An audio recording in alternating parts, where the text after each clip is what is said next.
Untamed Bonds by Clara Winslow. The early morning light filtered through the small window of Sarah Mitchell's cabin, casting long shadows across the rough wooden floor. Tiny dust motes danced in the beams as she pulled her woolen shawl tighter around her shoulders. The Colorado Territory in 1872 was unforgiving, especially for a woman alone. Sarah tucked a strand of chestnut hair behind her ear and moved to stoke the dying embers in the fireplace. 3 years had passed since she'd buried her father beneath the old oak tree that overlooked their modest homestead. 3 years of working the land alone, fighting off would-be suitors who saw her only as a convenient path to property ownership. She was 25 now, practically a spinster by frontier standards. But she'd grown accustomed to her independence, even if the loneliness sometimes threatened to consume her.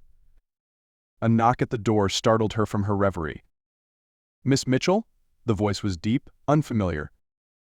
Sarah reached for the rifle that rested against the wall, her fingers curling around the smooth wooden stock. "Who's calling?" "Name's Daniel Reid. I've bought the Jenkins place next door. Thought I should introduce myself." Sarah hesitated, then unlatched the door, keeping the rifle visible but lowered. The man standing on her porch was tall, towering over her 5'4" frame. His face was weathered by sun and wind, but his eyes were a startling blue beneath the brim of his hat. "Miss Mitchell," he said with a slight nod. "Hope I'm not disturbing you." "Mr. Reid." Sarah's grip on the rifle loosened slightly. "The Jenkins place has been empty for nearly a year." "Needed work," he said simply. "Still does, but it's habitable now." Sarah studied him. His clothes were worn but clean, his posture straight. There was something in his manner that spoke of confidence without arrogance, a rare quality among the men she'd encountered in these parts. "Well, Mr. Reid, welcome to Pinecrest. It's a small community but decent folk for the most part." "And where do you fit in that assessment, Miss Mitchell?" A hint of a smile played at the corners of his mouth. Sarah raised an eyebrow. "I suppose that's for you to decide." She shifted her weight, suddenly aware of her threadbare dress and disheveled appearance. "Is there something else you needed?" "Actually, yes." He removed his hat, revealing dark hair streaked with silver at the temples. "Your fence line is damaged where our properties meet. Thought we might discuss fixing it together." "I can handle my own repairs, Mr. Reid." "No doubt. But 4 hands work faster than 2, and I could use the lay of the land from someone who knows it." Sarah considered him for a moment. There was practical sense in his offer, though she'd learned to be wary of seemingly innocuous proposals from neighboring men. "Tomorrow morning," she finally said, "I'll meet you at the south corner post at 7. Daniel Reid nodded, replacing his hat. "I'll bring the tools." He turned to leave, then paused. "One more thing, Miss Mitchell. I've got no designs on your land. I've enough troubles managing my own." Sarah watched as he walked away, his stride long and purposeful. She closed the door, setting the rifle back in its place with a thoughtful frown. Neighbors were a necessity in this unforgiving territory, but they could also be complications. Daniel Reid wiped the sweat from his brow as he hammered the last fence post into place. Working alongside Sarah Mitchell had proven interesting, to say the least. The woman knew her way around a hammer, and saw better than most men he'd met. She worked without complaint, her movements efficient and practiced. "That should hold," Sarah said, surveying their morning's work with satisfaction. "It will." Daniel nodded, gathering his tools. "Your father taught you well." Sarah's expression shifted slightly. "How did you know it was my father?" "Jenkins mentioned it when I bought the place. Said old Mitchell had worked this land with nothing but a daughter to help him. Said you were still running it alone after he passed." "People talk too much," Sarah muttered. "It's impressive," Daniel said simply. "Not many could manage what you have." "Necessity is a powerful motivator, Mr. Reid." "Indeed it is." He paused, seeming to consider his next words carefully. "I've got a proposition for you, Miss Mitchell."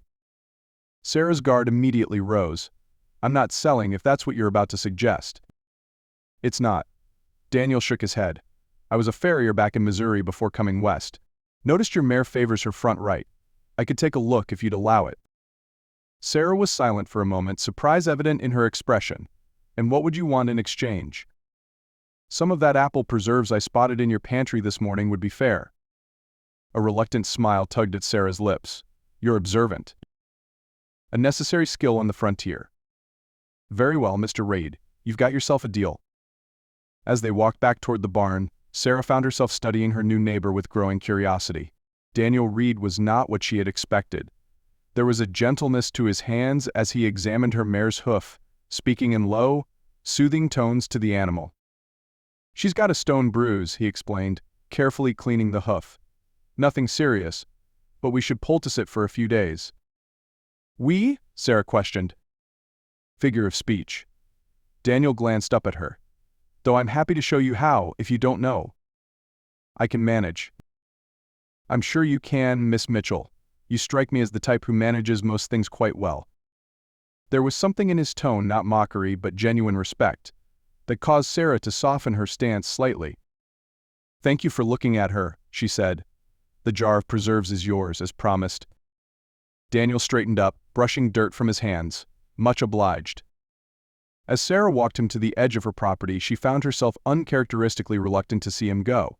It had been so long since she'd engaged in conversation that wasn't centered around trade or business. "Mr. Reid," she called as he started toward his own homestead. "If you're not opposed to venison stew, you're welcome to join me for supper tomorrow. Consider it additional payment for the fence work." Daniel turned, surprise evident on his face. "I'd be honored, Miss Mitchell." As she watched him walk away, Sarah wondered if she'd made a mistake. Inviting a man to dinner, even as a neighborly gesture, would set tongues wagging in Pinecrest. But something about Daniel Reid's straightforward manner had broken through her carefully constructed walls, just enough to allow for the possibility of friendship. Or perhaps, whispered a voice she'd long suppressed, something more. Weeks passed, and a tentative friendship formed between Sarah and Daniel. True to his word, he made no overtures toward her property or her person. Instead, he proved to be a valuable neighbor, offering assistance when needed but respecting her independence. Sarah found herself looking forward to their encounters, whether planned or by chance.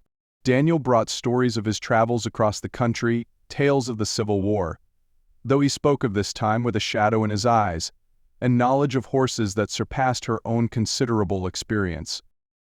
In turn, she shared her understanding of the land, the changing seasons in the mountains, and occasionally, reluctantly, stories of her childhood before her mother's death had changed everything. It was during one such conversation, as they sat on her porch watching the sun sink behind the mountains, that Daniel finally spoke of what had brought him to Colorado. "I had a wife," he said quietly, twisting his cup of coffee between calloused hands. "Emily. Lost her and our son to fever 4 years ago." Sarah's breath caught. "I'm sorry." "Stayed in Missouri for a time after, but every corner held memories. Needed something new, somewhere I could breathe again." "And can you?" Sarah asked softly. "Breathe again?" Daniel looked at her then, his gaze direct. "More each day." The weight of his words hung between them, laden with meaning neither was quite ready to acknowledge. "It doesn't go away," Sarah finally said. "The loss.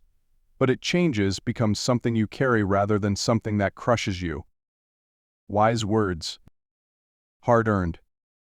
Daniel nodded, understanding passing between them without need for further explanation. As the first stars appeared in the darkening sky, Sarah realized that for the first time in years, the quiet of evening didn't feel like isolation. It felt like peace. The seasons changed, summer giving way to the crisp nights of early fall. Sarah's days fell into a new pattern, one that increasingly included Daniel Reid. They shared Sunday dinners, alternating between their homes. They traded labor during busy times, her helping with his struggling vegetable garden, him assisting with repairs to her barn roof. The people of Pinecrest noticed, of course. Sarah endured knowing looks from Miss Henderson at the general store, and not-so-subtle inquiries from the minister's wife about her intentions regarding the newcomer. "People have little enough entertainment out here," Daniel commented when she mentioned it during one of their rides across the adjoining properties. "Let them talk." "Easy for you to say," Sarah retorted. "Men aren't judged by the same measure as women." "True enough," Daniel conceded. "Does it trouble you so much what they think?" Sarah considered the question as they rode in companionable silence. "It shouldn't. I've never much cared for others' opinions before." But I find myself wondering what you think," she admitted, surprising herself with her candor. Daniel reined his horse to a stop, turning to face her fully. "What I think, Sarah Mitchell, is that you're the most remarkable woman I've ever had the privilege to know." Sarah felt heat rise to her cheeks. In the months of their acquaintance, Daniel had never spoken so directly of his feelings toward her. "You're a fine neighbor, Mr. Reid," she deflected, uncomfortable with the intensity of his gaze. "Is that all I am to you? A neighbor?" His voice was quiet, but there was an undercurrent of something that made Sarah's heart beat faster. She began, then faltered. How could she explain the confusion of emotions he stirred in her? The fear that allowing herself to care would inevitably lead to loss. The stubborn independence that had kept her safe but increasingly lonely. "You don't need to answer," Daniel said after a moment. "But know this, I came to Colorado seeking peace, not expecting to find joy. You've given me both, Sarah, whether you intended to or not." With that, he urged his horse forward, leaving Sarah to follow in thoughtful silence. The first snow came early that year, blanketing the countryside in white by mid-October. Sarah woke to a transformed world, the familiar landscape rendered new and strange by the pristine covering. She had just finished her morning chores when she spotted Daniel trudging through the snow toward her cabin, leading his horse. The animal limped noticeably. "What happened?" Sarah called, hurrying to meet them. "Stepped in a hole hidden by the snow," Daniel explained, his breath fogging in the cold air. "Nothing broken, but he's wrenched his leg badly." Together they led the horse into Sarah's barn, where Daniel could examine him properly in the shelter. "He needs rest, but he'll heal," Daniel concluded after a thorough inspection. "I should get him home where I can tend him." Sarah glanced outside, where the snow was falling more heavily. "Not in this, you won't. It's 3 miles to your place, and this storm's worsening." Daniel looked torn, clearly concerned about his animal but recognizing the truth of her words. "Stay," Sarah said decisively. "Both of you. There's room in the barn for your horse, and you can take my father's old room for the night." "I don't want to impose." "It's not an imposition, it's common sense," Sarah interrupted. "Unless you're afraid of damaging my reputation further?" A smile broke across Daniel's face. "I thought you didn't care what people think." "I'm reconsidering my position," she replied with a small smile of her own.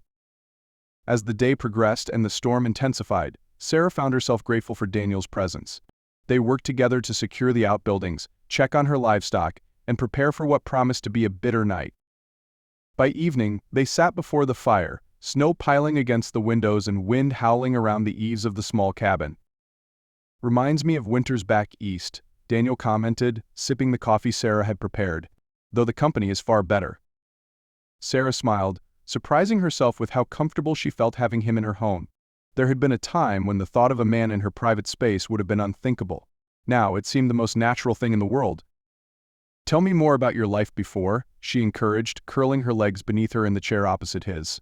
"You rarely speak of it." Daniel was quiet for a moment, gazing into the flames. "Was the son of a blacksmith. Learned the trade from my father. Specialized in horseshoeing when I struck out on my own. Met Emily at a church social when I was 20. Married her 6 months later." "You loved her very much," Sarah observed softly. "I did." Daniel's eyes met hers. She was kind, gentle. Made our small house a home. When Thomas was born, I thought my life was complete. And then the fever came. Daniel nodded. Summer of '68.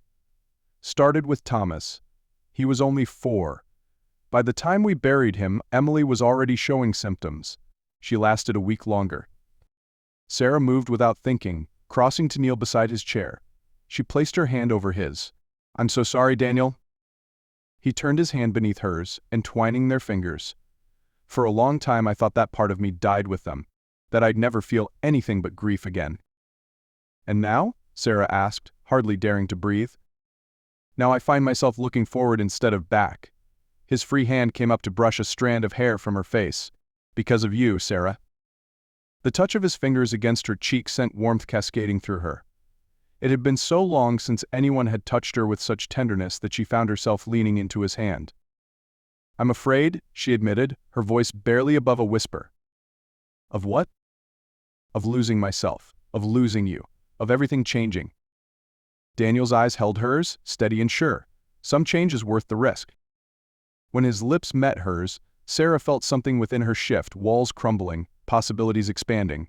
The kiss was gentle, questioning rather than demanding, and when it ended she found herself breathless. "I should check on your horse," she murmured, pulling away reluctantly. Daniel smiled, understanding her need for space. "I'll stoke the fire." That night, lying in her bed with Daniel sleeping across the hall in her father's old room, Sarah realized that the solitude she had clung to for so long was no longer a comfort but a constraint she had placed upon herself. Perhaps it was time to let it go. Spring came to the Colorado Territory in fits and starts, warm days followed by frigid nights, meadows alternately covered in wildflowers and late snow. By April, the land had committed fully to renewal, and with it came changes to Sarah's life she could never have anticipated. Daniel had become a fixture in her days, their partnership extending beyond neighboring properties to a deeper connection neither had sought but both had found. They worked their lands separately but shared meals most evenings, sometimes at her cabin, sometimes at his newly renovated home. The people of Pinecrest had adjusted to seeing them together, though speculation about their relationship continued unabated. Sarah found she minded less than she would have expected. It was during one such evening meal at Daniel's house that he finally broached the subject they had been circling for months. "I've been thinking," he said as they sat on his porch watching the last light fade from the sky. A dangerous pastime, Sarah teased, comfortable now with the easy banter that had developed between them. "Indeed." Daniel chuckled before his expression grew serious. "I've been thinking about us, Sarah, about what we've built together these past months."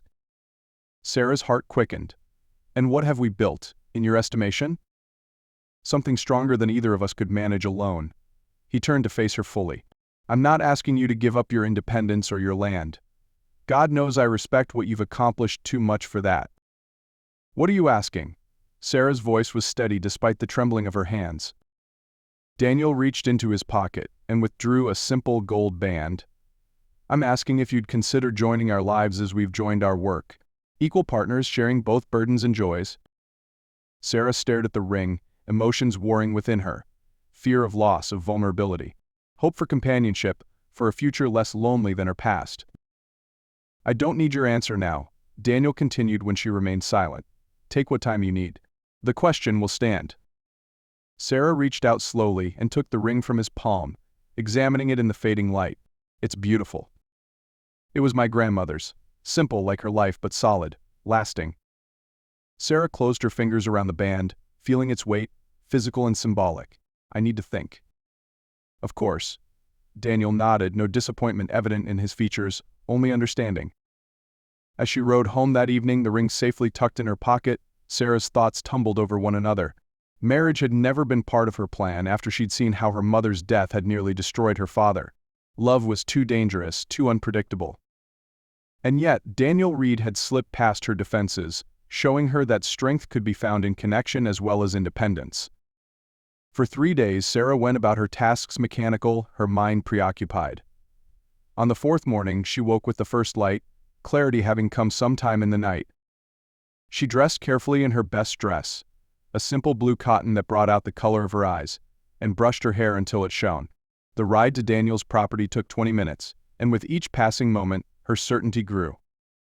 He was in the corral training a young horse when she arrived. Seeing her, he immediately stopped his work and came to the fence. "Sarah," he said, his expression carefully neutral though hope shone in his eyes. Sarah dismounted, smoothing her skirts with suddenly nervous hands. "I've thought about your question." "And?" She looked up at him, this man who had taught her that vulnerability wasn't weakness but courage of a different kind. "My answer is yes, Daniel Reid. Yes, I will marry you." The smile that broke across his face was like the sun emerging from clouds. He vaulted the fence in a single fluid movement and stood before her, hands gentle as they framed her face. "You're sure?" he asked, giving her one last chance to retreat. In answer, Sarah reached into her pocket and withdrew the ring, holding it out to him. "I'm sure." Daniel took the ring and slid it onto her finger where it fit as though made for her. "We'll build something extraordinary together, Sarah Mitchell. That's my promise to you." "We already have," she replied, rising on tiptoe to seal their agreement with a kiss. The wedding took place in late May, a simple ceremony in the small church in Pinecrest. Sarah wore a cream-colored dress she'd sewn herself, with wildflowers gathered that morning woven into her hair. Daniel stood tall and proud in a new black suit, his eyes never leaving her as she walked down the aisle on the arm of old Mr. Henderson, who had offered to give her away. There were no elaborate vows, no grand promises, just two people who had found in each other something worth risking everything for. "I take you as you are," Daniel said simply when it came time for him to speak. Strong, independent, stubborn as the day is long. A ripple of knowing laughter went through the small gathering. "And I offer myself as I am. A man who found hope again because of you." Sarah's voice trembled slightly as she responded. "I take you as my partner in all things, equal in burden and in joy, as you said. And I promise to face whatever comes beside you, not behind or ahead." When the minister pronounced them husband and wife, the small church erupted in cheers. Sarah found herself laughing as Daniel swept her into his arms, his kiss holding the promise of their future. The celebration afterward was modest but joyful, a gathering at Sarah's cabin, which would remain their home, while they decided what to do with Daniel's property. There was music from a local fiddler, food contributed by the women of Pinecrest, and dancing that continued well into the evening.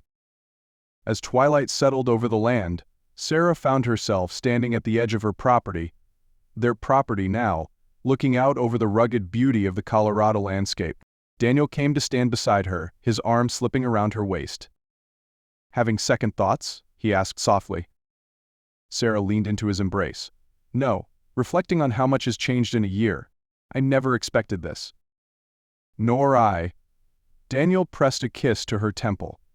"But I'm grateful for whatever fate or providence brought me to that plot of land next to yours." "As am I." They stood together as the first stars appeared in the darkening sky, the sounds of celebration continuing behind them. Sarah thought of her father, of Daniel's Emily and Thomas, of all the loss that had shaped them both. "They'd be happy for us," Daniel said, seeming to read her thoughts. "Those we've loved and lost." "Yes," Sarah agreed, "they would." As they turned back toward their home, and the future they would build together, Sarah felt a sense of completion she had never expected to find. The untamed land around them would always present challenges, the frontier life would never be easy, but they would face it as they had promised, together, equal partners in whatever lay ahead. In Daniel Reid she had found not just a husband but a companion who valued her strength rather than seeking to diminish it. And in Sarah Mitchell he had found healing and purpose after devastating loss. Their bond, forged in the crucible of the American frontier, would prove as enduring as the mountains that surrounded them, weathering storms, celebrating joys, and growing stronger with each passing season.